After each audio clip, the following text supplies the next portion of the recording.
crazy. Well, that's their premise, is that, hey, you know, we ain't right. Well, Anna. even more so, that now, That's why, after. you listen to the radio, I mean, the TV interviews and stuff, and I know, well, see, my question's gonna be, why are you doing it now?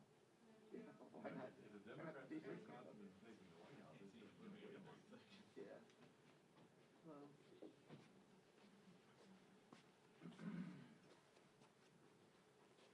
Nebraska's actually a scholar of the How you doing? Constitution, so I'm looking forward to hearing his take on it. oh, yeah. Yeah, he knows his stuff. There he is. Flipping the chairs around to the right each. Sure, please. Thank you for your help. Does anybody want to take this position? I'm gonna go back. I'm gonna go over here. Carlos, thanks.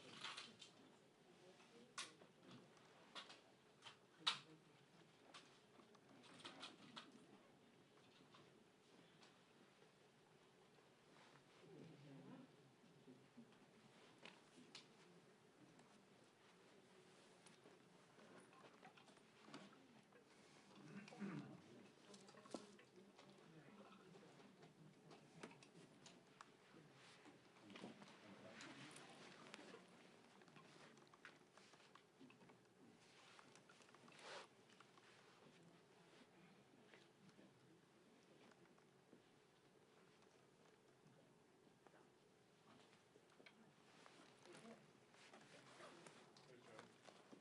11:20, right? Yes, it might float a little bit depending on how fast this goes. Thank you, Rob. Thank you very much.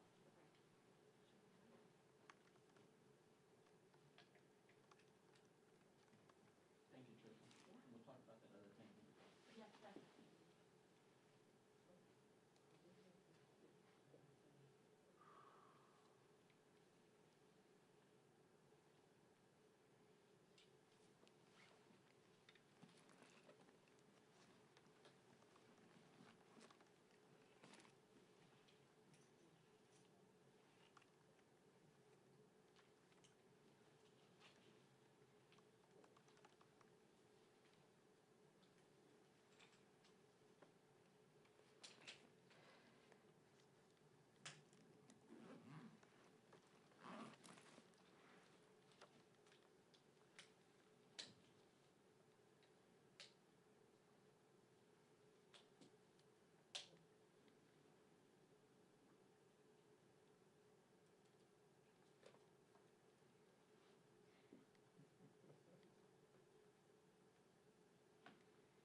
Yeah, you can hear Nebraska says.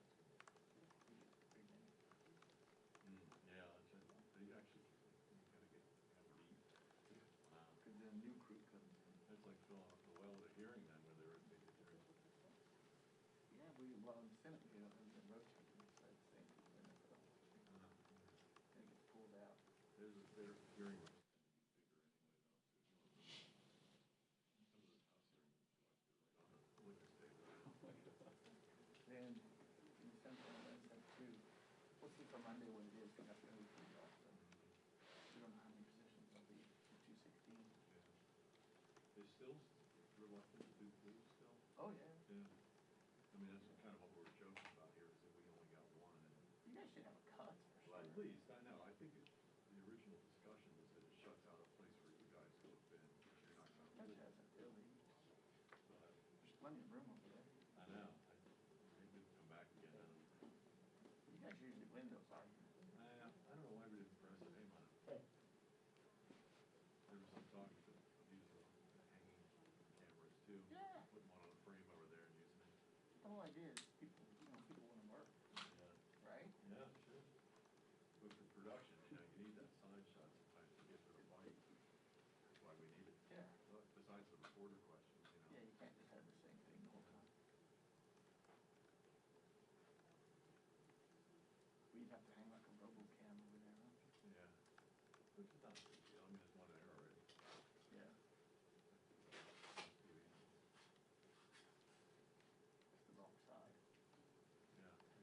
Ready to walk in. Especially the walk-in, yeah. Yeah, any walk-ins or anything like Well, that. it's funny, because you mentioned 216, I always get on the right side wing, because you can get the walk-in remotes that way. Yeah. Or the broadcast cameras are always on the left. I know. Top of head shot. I think it's cool on the right, Yeah, that's what higher on the right. C-SPAN's usually. Yeah. Because it only has those two little Yeah, platforms. they're rickety at that. Yeah.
She's in the green. Oh, is she? What's that mean, right? He didn't look good.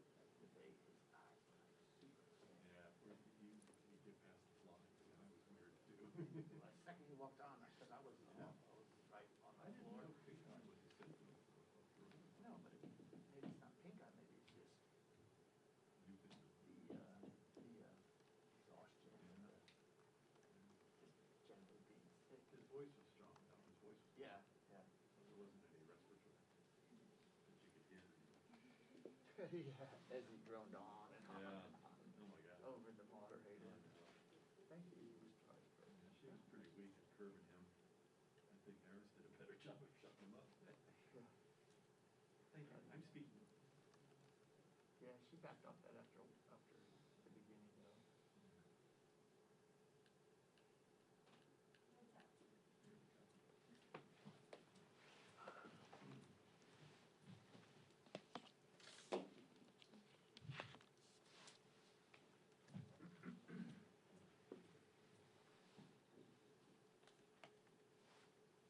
Wonder how long it's gonna be.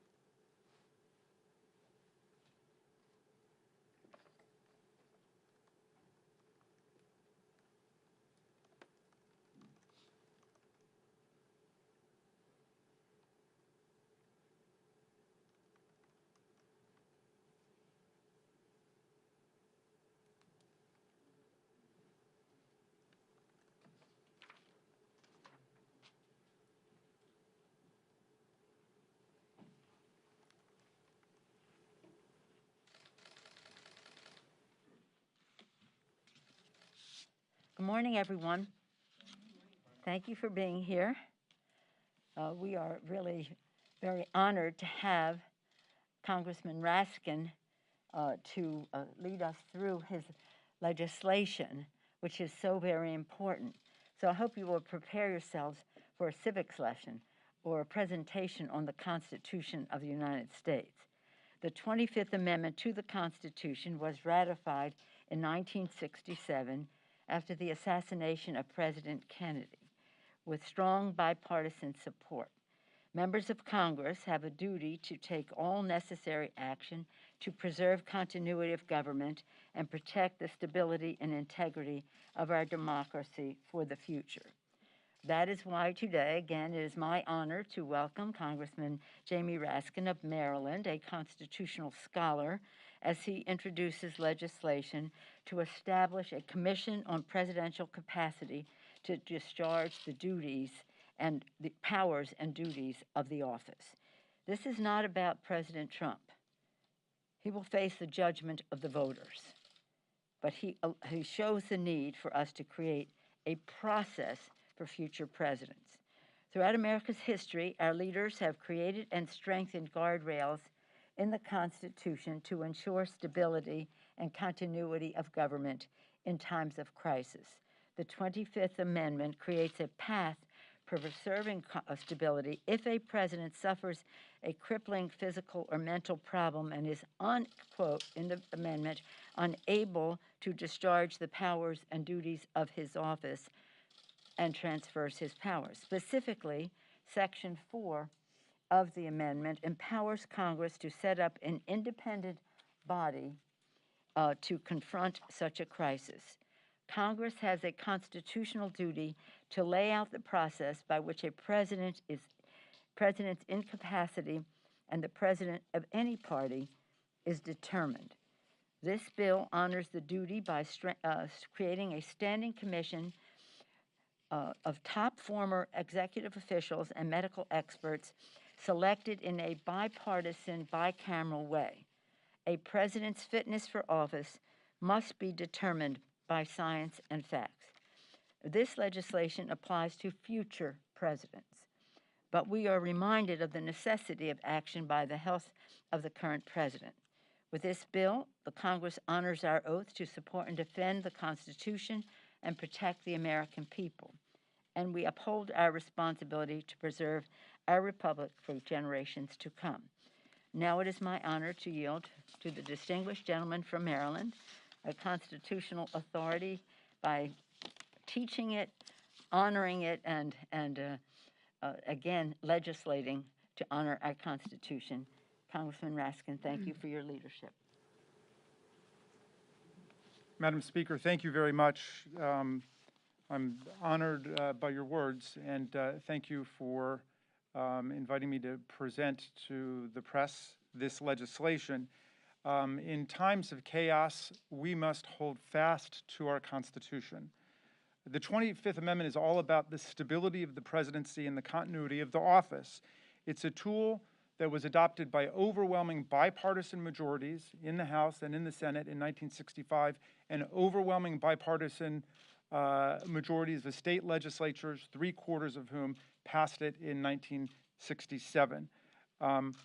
The 25th Amendment is designed to guarantee the continuing peaceful transfer of power in our country.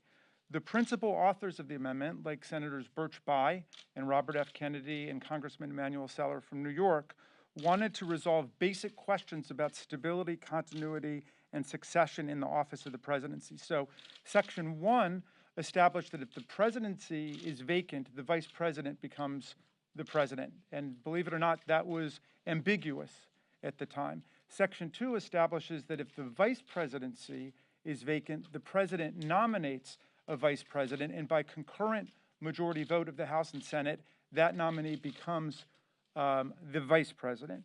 Section 3 established a process for the temporary transfer of power by a president who is incapacitated by transmitting to the president pro tem of the Senate and to the Speaker of the House a statement establishing a temporary disability. And this has happened multiple times with various presidents, including President Reagan, who transferred powers to Vice President Bush when he underwent colorectal surgery. Now, Section 4 deals with the problem of a president who becomes incapacitated but has made no provision to temporarily transfer powers, meaning, in the words of Senator Birch Bayh, that the president is unable either to make or to communicate his decisions as to his own competency to execute the powers and duties of his office. In that case, the vice president and a majority of the cabinet, or the vice president and such other body that may be established by Congress, may determine that there is a presidential incapacity and notify the president pro tem and the Speaker of the House of that inability to conduct the powers and duties of office.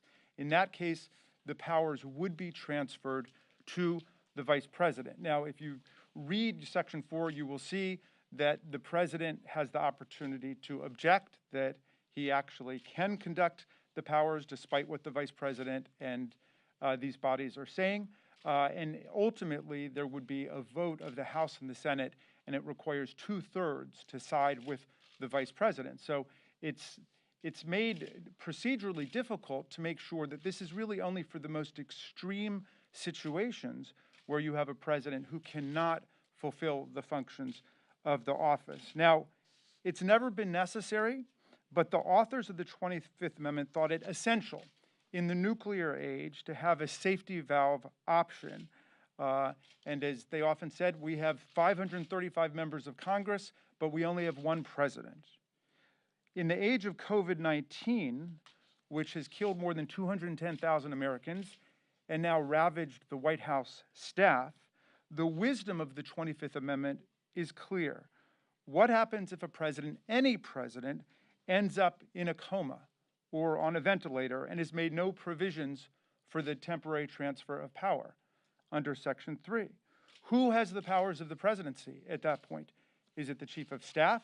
Is it the vice president? Is it the secretary of state? This situation is what demands action under Section 4. I wish that Congress had set up this permanent body 50 years ago. It did not do it, but we do need to do this, certainly in the next Congress. The framers of the 25th Amendment knew that you could not always count on the cabinet to act, and so Congress has a role to play, and that role must be totally bicameral and totally bipartisan. And the legislation that I introduced today seeks to establish a 16-member commission that could act in the event of such an emergency, and a chair, a 17th member, chosen by the 16 members themselves. 8 members are chosen, half by Republican leaders and half by Democratic leaders, from medical personnel, physicians, and other medical authorities. The other 8 members are drawn from the ranks of former high-ranking executive branch officers, including former presidents, vice presidents, attorneys general, secretaries of defense, treasury and state, and surgeon general. So the commission is entirely bipartisan, and of course, under the 25th Amendment, it can act only in concert with the vice president, who is the key actor under the 25th Amendment. So the Constitution is designed to give us the tools that we need to deal with the many crises of human affairs that can affect the continuity of democratic self-government. We are in the middle of a momentous election, and as the Speaker said, the people will decide that. But when we get through this, the problem that we're talking about today is something serious that we have to face. And I'm delighted to introduce this legislation and to answer any questions you may have. Madam Speaker, can you address the concern here with this commission? And this is a two-part question. Number one, the idea that medical professionals on this commission would not have examined the president.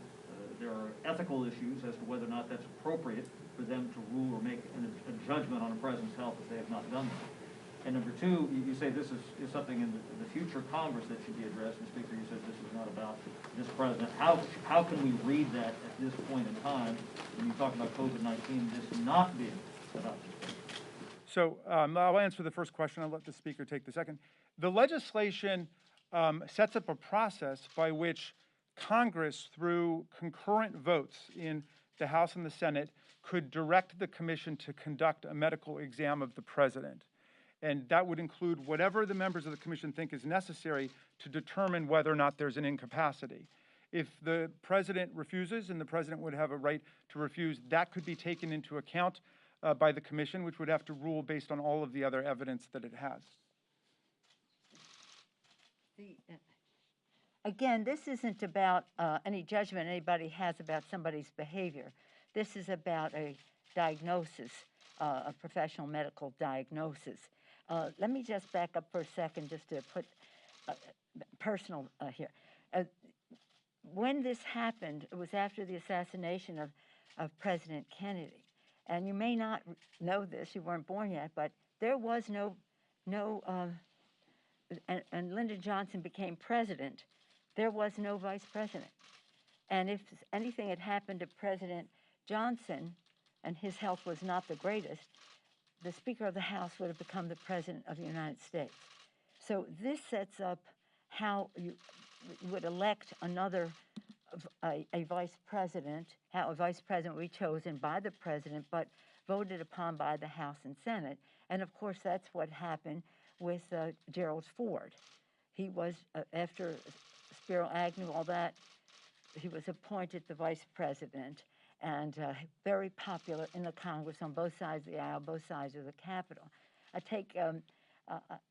I love the story about how that happened because on his 90th birthday, Gerald Ford came to the House, which is where he sprang from. He was the minority leader. And I said, Mr. President, I'm so honored to serve. I was minority leader at the time. I'm so honored to serve in the position that you served in. And he said to me, I served with your father. I served with your father, and he started to tell me stories about that. When he died, I was the incoming speaker, and we had the honor of opening up the speaker's office and all the rest, even though I wasn't going to be sworn in for a day or two, but had possession of the speaker's office open to his family, who at the time he was minority leader, that's where he presided, and again, where his children came and did their homework and all the rest. So we have a real personal connection to Gerald Ford, who filled this spot as determined by the 25th Amendment to the Constitution. We can do a couple things at once. We can engage in our political activity for the public to make its verdict 25 days from now, and at the same time honor our responsibilities to have something in place that does not apply to this president, but certainly raises the issue. If a president, and this is, not with bad intention, if a president becomes incapacitated by stroke or ventilation, whatever it happens to be, that he would not have the ability, as Ronald Reagan had, as President George Herbert Walker Bush had, as President George W. Bush had, to make a judgment for this period of time, I transfer the power. So this sets up a formula. It's not for any of us to decide that. It's about a process to decide it. And as the distinguished gentleman said, without the vice president is crucial to this, and that would be the vice president of the president's party. Madam Speaker, just a few weeks ago, or a week or two ago, you were toying with the idea of impeachment. Now you're talking about the 25th I was doing what? You're toying with the idea of impeachment. I was not toying with the idea of impeachment. And now you're let's not talking have about a predicate that did not exist. Another question, because that is based on a false thing. Yes, sir. Madam Speaker, I'm just curious about the timing. Why introduce this legislation now? Why not wait until the new session of Congress? Things may have changed, may have a clearer view of the arc of the legislation and the Congress. Wouldn't it be easier when the decks are cleared just to wait until the next We want session? to be ready, and it takes time, and there's been a call for why not execute the 25th Amendment. That's not what we're doing. We're saying let us, Congress, exert the power that the Constitution gave it. Jamie, did you want to speak to this? It's interesting that when I found that the body had never been set up, and I guess the reason is that there's never a really good time to do it because it's always seen just in its local circumstance as opposed to the need to have this institutionally. So I guess I would say this is the situation has focused everybody's mind on the need for following through on this suggestion in the 25th Amendment that Congress set up its own body. And I think, again, in the age of COVID-19, where a lot of government actors have been afflicted by it, we need to act. Madam Speaker, to my colleague's question, I mean, this is a president who has been impeached. You've made comments in recent days suggesting that you think his mental state might be affected by the drugs that he's on. What do you say to those who see what you're doing now and say, aha, this is just another attempt to go around the public and try to get rid of this president, through a way that's not an election? Well, let me first say, what I said about the president and the drugs was, there are those who believe that taking certain medications can affect your judgment. I don't know. I said, let's say what I actually said. I don't know. That's what I said on a call with my members. So you may have gotten it through several times removed. There are those medical professionals who say that certain medications can impair judgment. I don't know. And this is not, I appreciate your question because this is really important. It's not about any of us making a judgment about the president's well-being. It's about this respected, bipartisan, both aspects of it, the medical side of it and the dignitary statesman side of it are selected equally by the speaker, the leader, the speaker, the leader, the leader, in a bipartisan way. And the vice president is crucial to that. When we do legislation, it's important to socialize it so that people understand why, so that we would like to have it in place. And it could be said for future presidencies. If the president wins this election, yes, it would apply to him. If he doesn't, it'll apply to the next president of the United States. But this isn't about anything to say, we got to do something like this about the election. It's not about the election at all.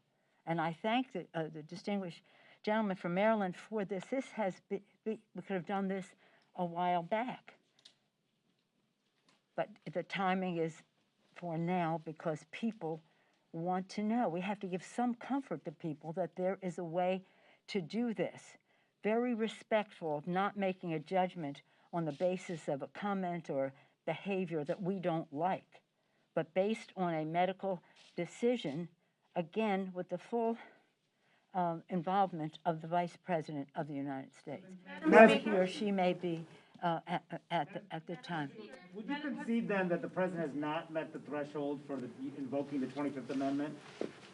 Well, I don't understand the question. Well, would you concede that the president has not met the threshold for invoking the 25th Amendment? That's not for us to decide. Yeah, I mean, the whole point is, look, we understand that in politics, people point fingers back and forth, but the issues raised are of such gravity and central importance to the nature of our government that we've got to think of this in constitutional terms.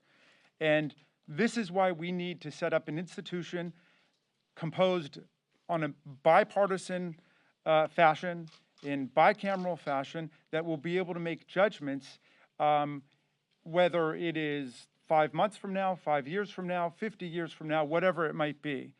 We're living in an age of a lot of chaos, and I want to say I appreciate what the speaker has to go through on a daily basis, dealing with the chaos of politics, which has been made especially intense recently.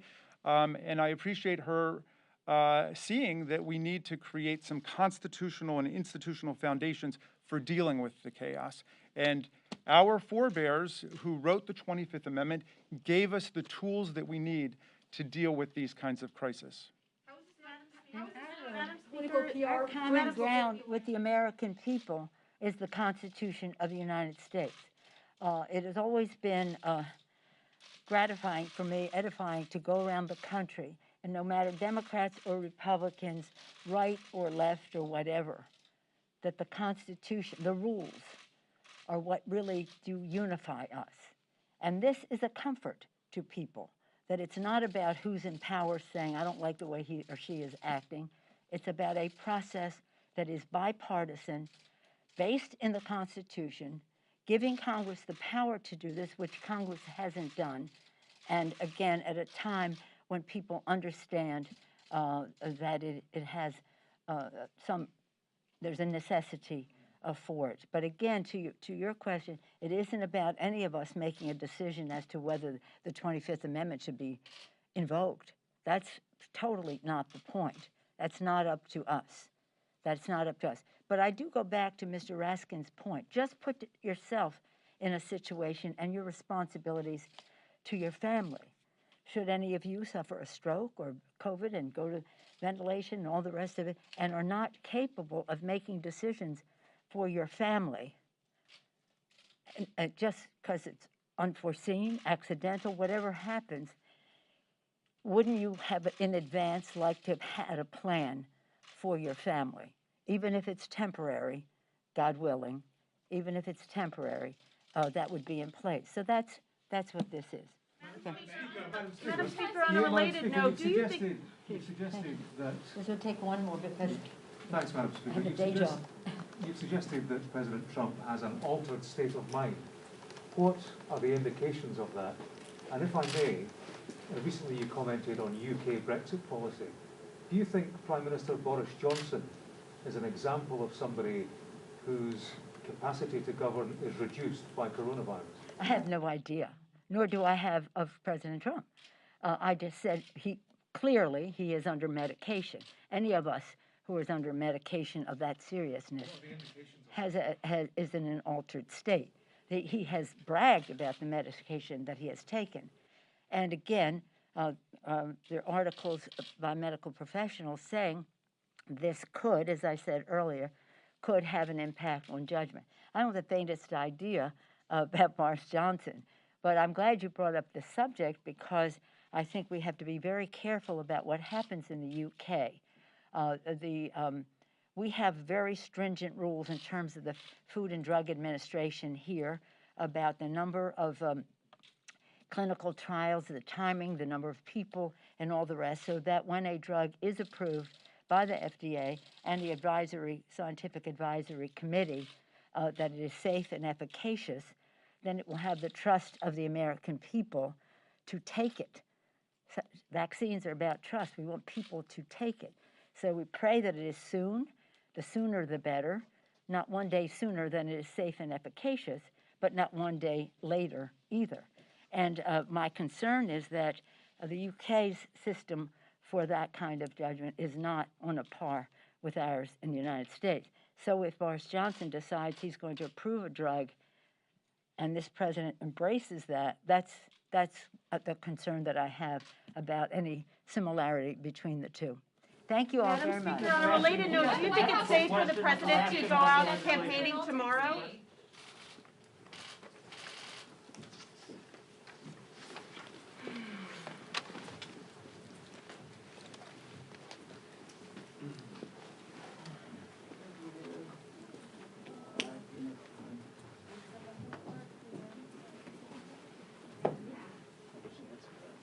What's that? I wish the I know, answer to that. actually. That was exactly the question I was gonna ask.